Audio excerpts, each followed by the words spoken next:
Thanks for the time, Coach. Can you talk through just the game plan coming out of the delay? Listen, I think it's a cruel result. As cruel as a result as I've been a part of.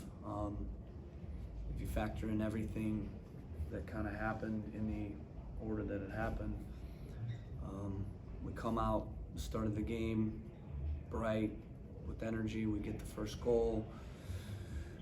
Their keeper makes an unbelievable save on Cucho from Luis Diaz that would have been 2-0.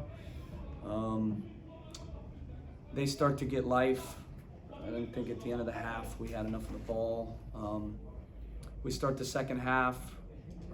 We hit the post. Cucho has a very good chance 6 yards out. We're shutting the game down. We get lightning. We have to go in for, I don't know what it was, hour and a half or so. We come out of the break. We look lively. They're kicking balls out of bounds. They're creating nothing. They're serving crosses in. We're heading them out. There's no problem. We're in on a breakaway. Their keeper again makes an unbelievable save that preserves 2-0, game over. And then, worst case scenario happens. There's a corner kick. It's a routine play. There's always going to be corners. And Kai Kamara beats the marker, and obviously we're 1-1. And then from there, I'm still trying to process what happened on the second goal. I don't know what happened. Ball in behind Lapalanen, and I don't know who kind of slipped, and we lose the game 2-1. So to answer your question, the plan was to score the second goal, which if their keeper doesn't make a world-class save, it's 2-0, we win the game. And the plan was also to defend corner kicks and defend crosses, because we knew they would get those, like every team does when it's a 1-0 margin late in the game. And we just didn't defend those moments well.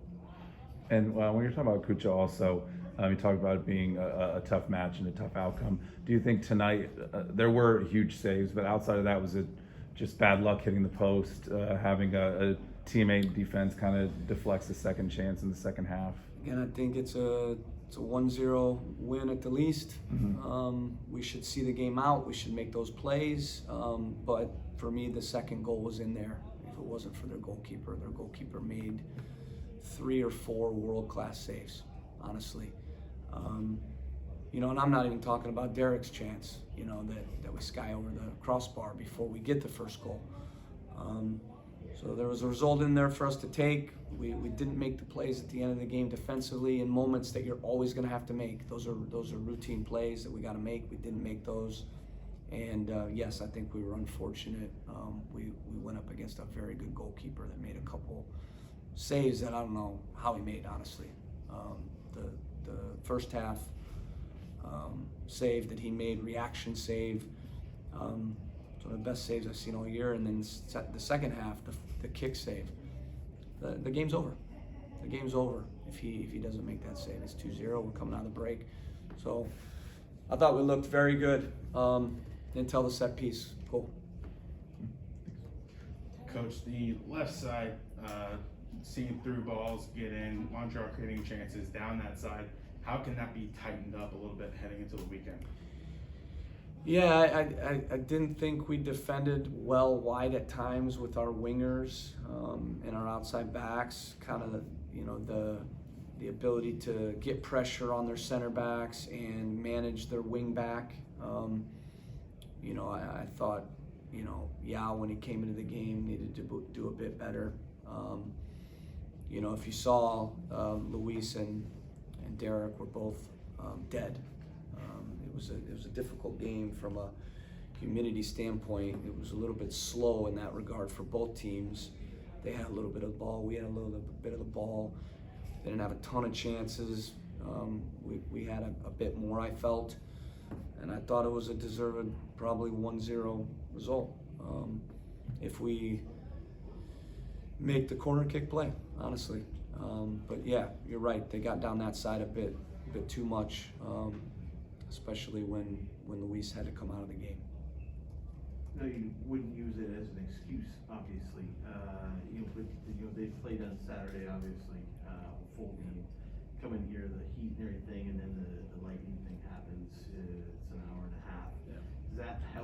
them a little bit more, just get some rest to kind of make that final push on you guys, or?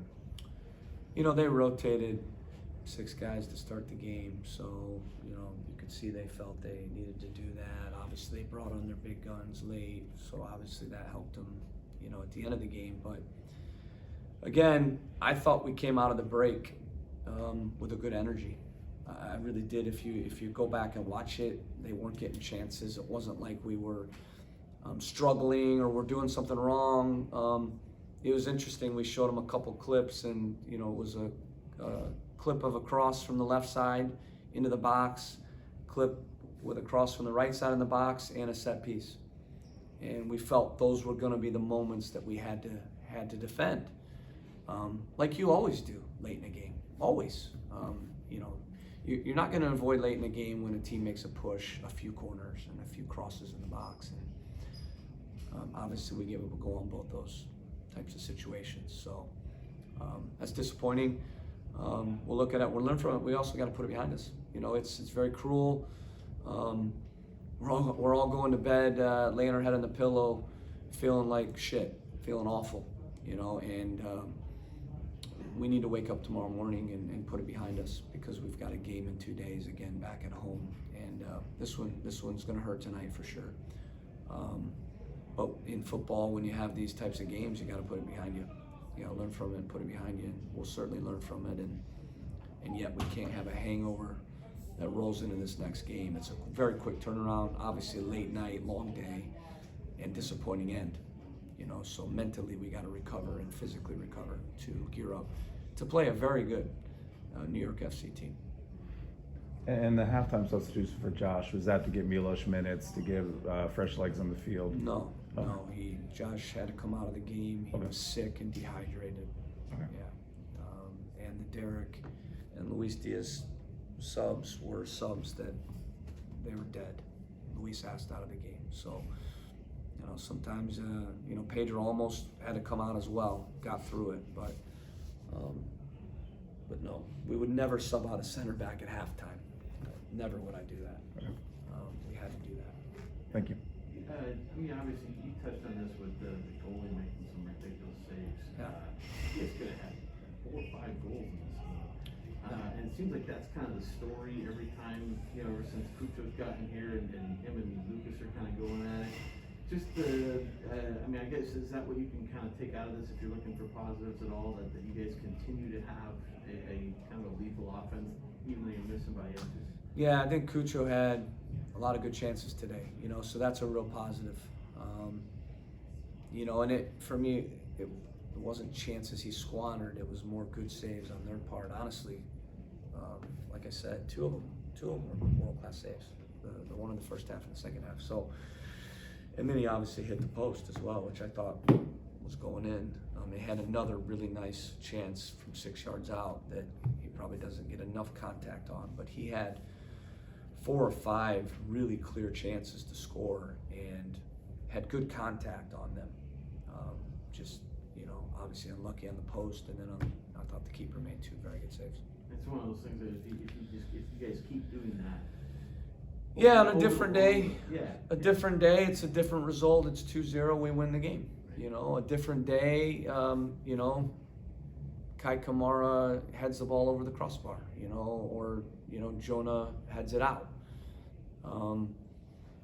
That's the cruel nature of this sport sometimes, is those little plays are always there, and sometimes you get a save from a goalkeeper, sometimes you don't. Sometimes an innocuous corner kick, which happens every game, is headed out, and that didn't happen in that moment. There's nothing we could have done different in the corner kick moment, other than head the ball out, and mark.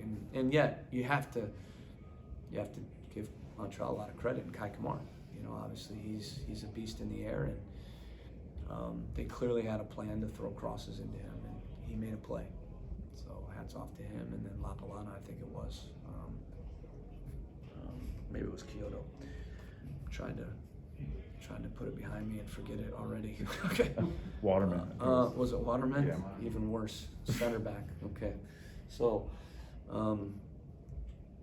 maybe we move our feet and and we headed out, you know, and it didn't happen. So these are plays that, you know, you have to make, and you know, we'll obviously always will evaluate how we can do better, you know, always as a staff and as players.